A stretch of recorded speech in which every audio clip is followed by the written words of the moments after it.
Hi everyone, this is Bunty, co-founder of Oshal Connect, and today I'm delighted to be joined by the directors of Citybond Travel, who have been going since the early 1970s. Their office, believe it or not, was based in the West End district of London in the high-profile road of Regent Street. I'm joined with Hitesh Mehta and I'm joined with Rajiv Shah. Hitesh, how are we doing? Oh, fine, Bunty. Good afternoon to you. Good We're all afternoon to good. you. We're all good. Thank Good. you for having us on. So, Hitesh, tell me about the journey of Citybond, how it all started back in the 70s. Okay. I don't know how long we've got, so I'm going to try and keep 50 years tuned into maybe a couple of minutes, So, you've Bunty. just celebrated 50 years last year, We right? celebrated 50 years of existence last year. So, it'll take me a long time to cover all 50 years. I'll try and do it in 2 minutes. Well, Citybond was set up in 1974 by a gentleman called Suleiman Ali. He had two offices in London and he opened an office at the same time in Leicester. But then it was 1985, 10 years later, I got introduced to him. I was finishing off I was studying up in North in Sunderland. I came down and I was finishing off my studies here in London.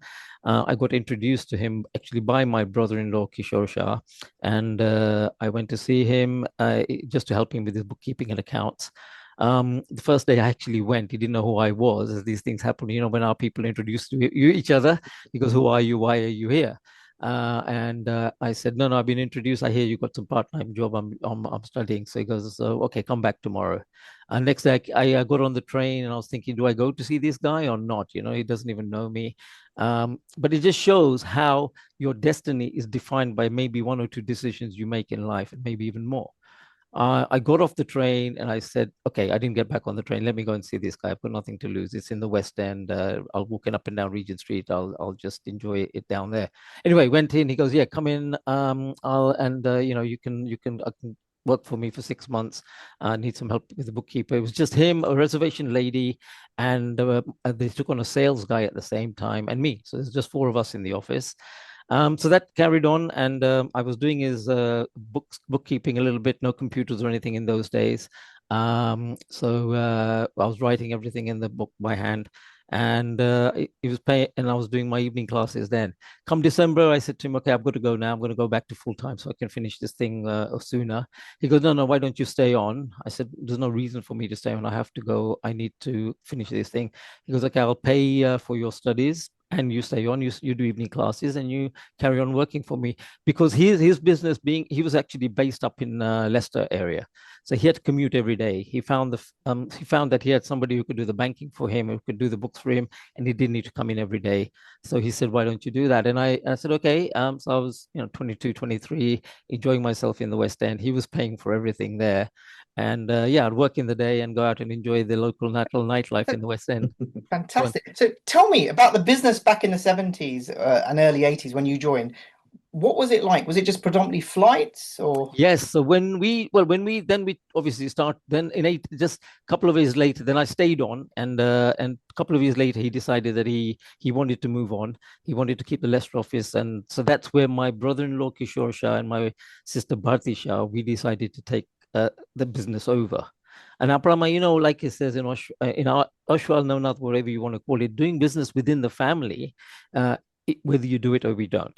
So me and my sister went to my parents and said, "Look, we want to do this." I'd seen an opportunity in the 2 years that I carried on working there, that if we can get more airline deals, we can do something a little bit out of that. At that time, travel was all we were doing is supplying tickets for people to travel from London to Nairobi or London to Bombay, and that was it.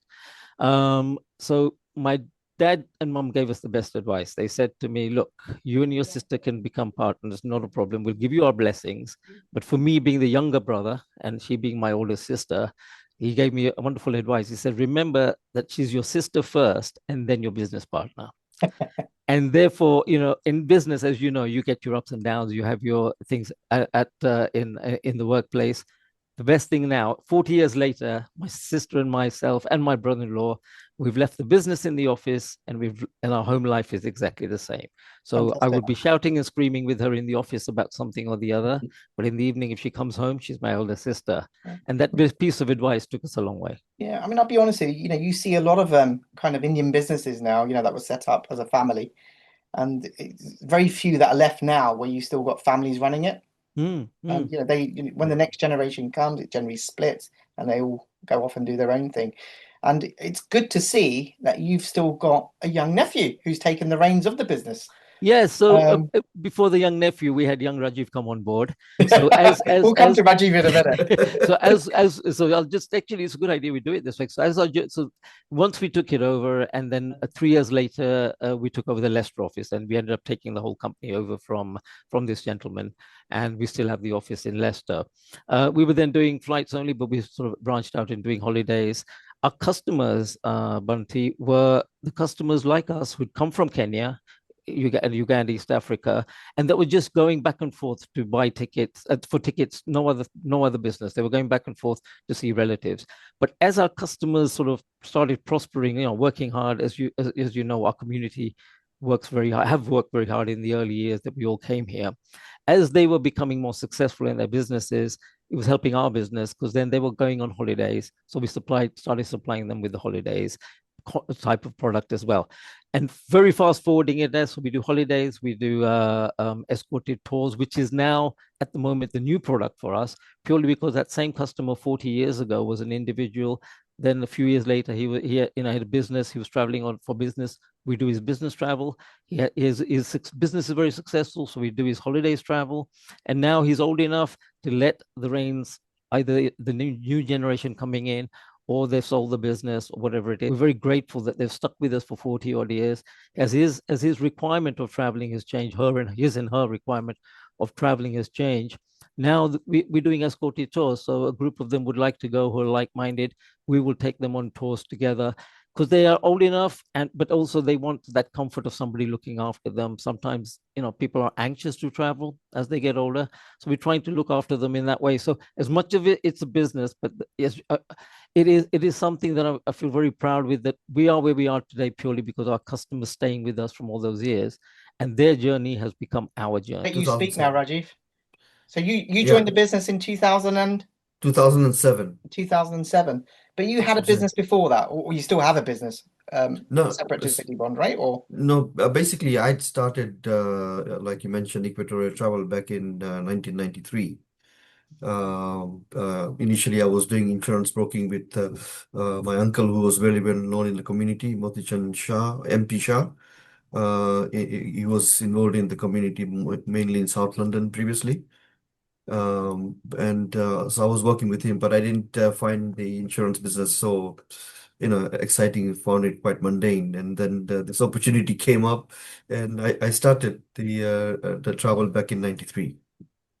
And yeah, so gradually the word got around in the community, and like Hitesh was saying, it was mostly business of providing tickets to customers going and visiting friends and family back in Kenya or India mostly. And then, gradually it grew, and I had, Alpa, who joined me when she moved to London from Kenya. And then, yeah, so gradually we started expanding and got into doing tailor-made holidays, and yeah, and it was all positive along the way brilliant. And until what's it? the, I mean, you're from the Oshawa community. yeah. What's it like working from someone from another that community? Do you have good? Do you have good office banter? Well, to be honest, that something like that never comes across at all. And it We shouldn't.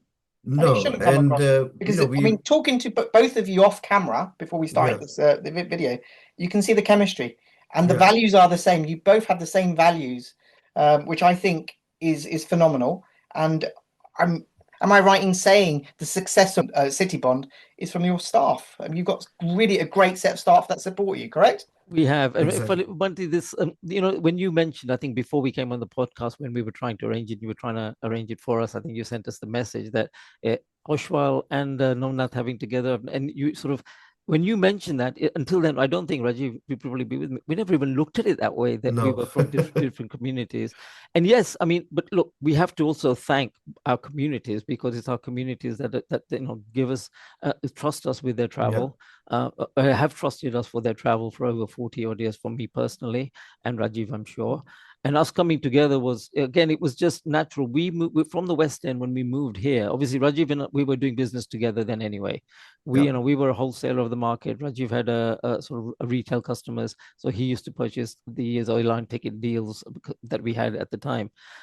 So we were, in that way, we were already working together. And then when we were moving our offices here to Queensbury, Rajiv and I were having a chat as we generally used to when we used to have transactions, and said, well, it'd be a great idea if we can all get on board.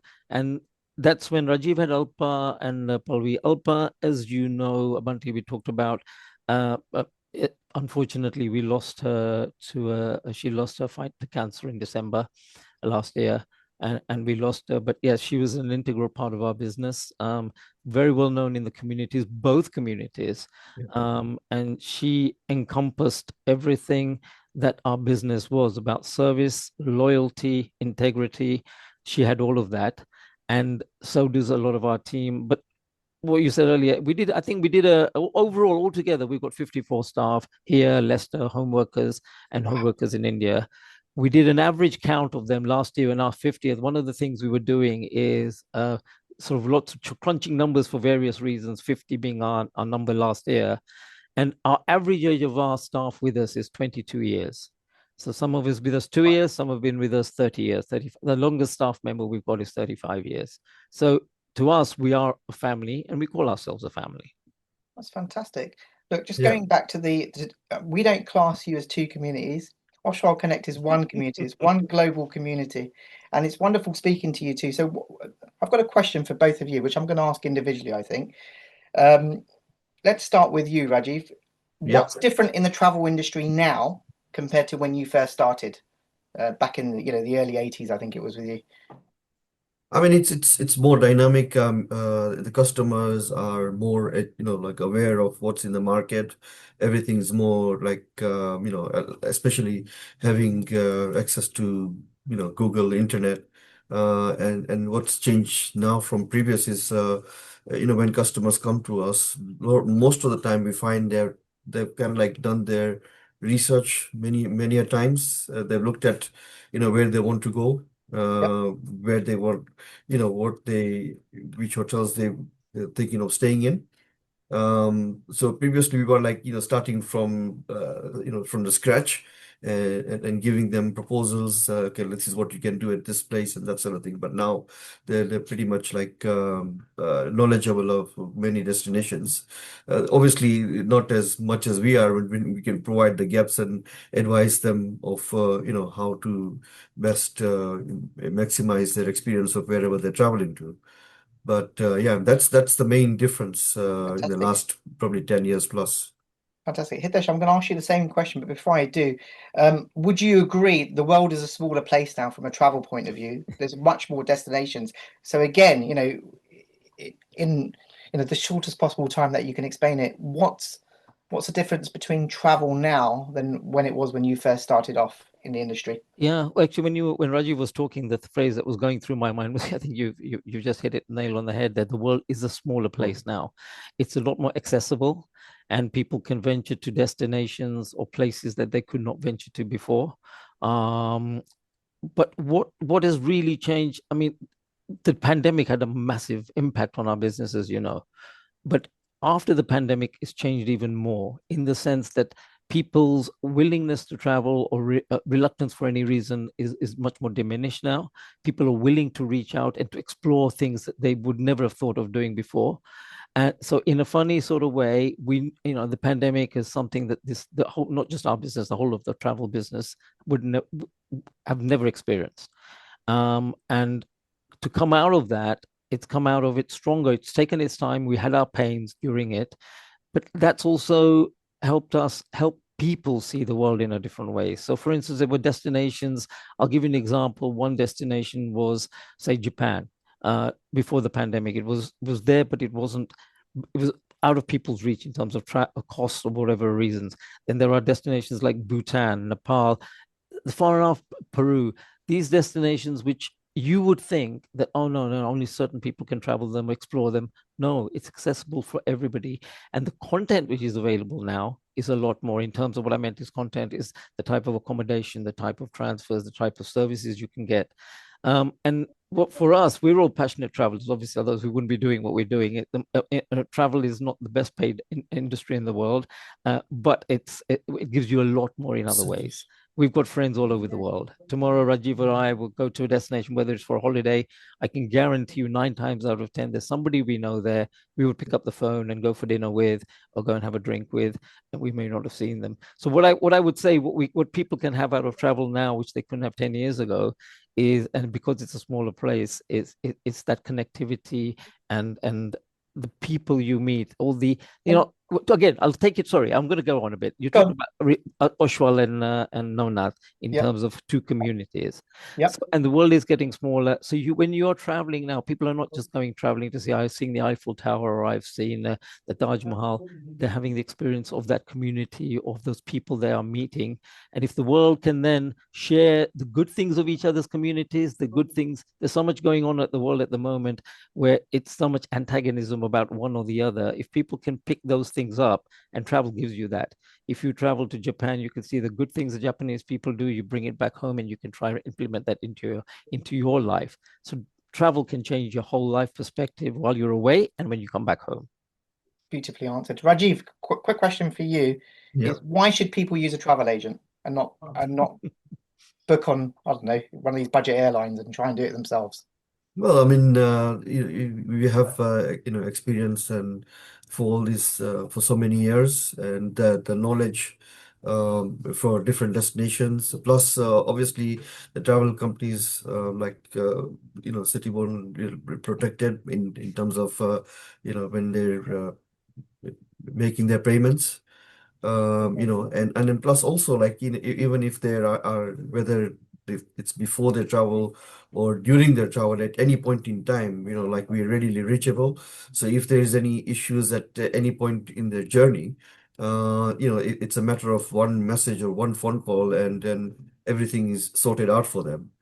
Compared to, like, when you look at online, and especially from what we saw from COVID. We're also very fortunate to have the type of customers we had. Okay, so we looked after them. We gave them the refunds when they wanted to. Staff were available 24/7 to help them come back from a destination if they were stuck anywhere out there. But Bunty, we also acknowledge and we thank the community people and our customers. We had say groups booked. They were supposed to be traveling in 2020, later on in that year, or later on in 2021. That paid their money to us, and therefore they were waiting for them to travel. When the pandemic hit, obviously everything was shut, and we didn't know when it was going to open. We had customers who said, and these are large amounts, to say, no, no, no, you keep the money with you. We will take it when we can travel. Otherwise, we don't need it now. And lots of customers did that. And that's a testament to our customers for them trusting us. And I mean, I'm talking about people also not just young people, older people. You would think, oh, we may not be ever traveling. Let's have our money back right away now. We have to be very grateful that we had customers like that. And when I say that to our suppliers, some of the world's biggest airlines you mentioned as well, they are shocked to say that you've got customers like that, really. And that also comes from the community as well. Again, trust, knowing who's who and who knows who. So giving back to the community, we do. Rajiv himself does a lot of stuff within the community. I do my own stuff. We don't like to talk about it, but the simple thing, my brother-in-law Kishore, who you mentioned, he's very become famous within the Oshwal community and the Nonat community for giving out these kakras that they have at Ambel, and they have at times like that. Yeah. But he's very persistent about saying we are going to be applying that. So we have, and sure, why we love your kakras. Yes. But you know what? It's a good bit of a grounding. I'll tell you why. Because we have the kakras here in the office, and we have community members, elderly, whatever you want to call them. They will pop in and say, "Can we pick up that kakra?" But when they pop in, they have a 5-minute chat with our staff, young and old, and that's a bit of grounding. That's almost like, when you go home and you've got an elderly person at home, there's a different dynamic to when you don't. So that also helps us ground our team as well and have that little bit of conversation. So although we're giving back to the community, we're getting something back as well. That's fantastic. That's fantastic. So I think Hitesh, I think this one's for you. Okay, gone. But Rajiv, feel free to jump in if you like. Yeah. What advice can you give to young Oshwals or Oshwal Connect members, if you like, because we're one community, if they want to embark on a career in the travel industry? Oh, wow. What advice I would give them, or what Yeah, experience? what advice? Rajiv's going to say, "Don't do it. Don't do it. It's No, muggage bag." no. I mean, this, like Hitesh was saying, financially, it may not be, the best paid up, but there is lots of opportunities, and a lot of people have the travel bug, right? And the way the youngsters will, manage a business eventually or work is different to what we used to do or some other, like generations after us who are, younger than us. But nowadays, they pretty much it's online generation, right? So they already know so much, and they already have a travel bug, and to put their knowledge of all of that put together, it's becomes an easy thing to do. And it's if they join a company that's pretty much open to letting them explore and do things the way they would like to, and it can be beneficial in from both sides. Fantastic. Yeah. I would say yes. If you have the passion for travel, you definitely take it on board. Um, what what I would say, what would they need? They would not need anything. In fact, I think they would do it much better than we did all those years ago, right? The world is a smaller place. What we talked about. There's a lot of technology about Rajiv said, but the youth of the youngsters of this day, we know they think much faster. The whole dynamic is different. The human person is different. So through travel, how can we show our heritage to the youngsters? I think our heritage is so rich, and our youngsters that are born here, and of course, they've had a good style of living, I hope, and that's because every parent wants to have their children have a better lifestyle than they did before. So that's, we did that, our parents, but then our parents and their parents came from, say, India at one point, then East Africa, and East Africa to here. That is such a wonderful, rich heritage, which belongs also to our children and their children.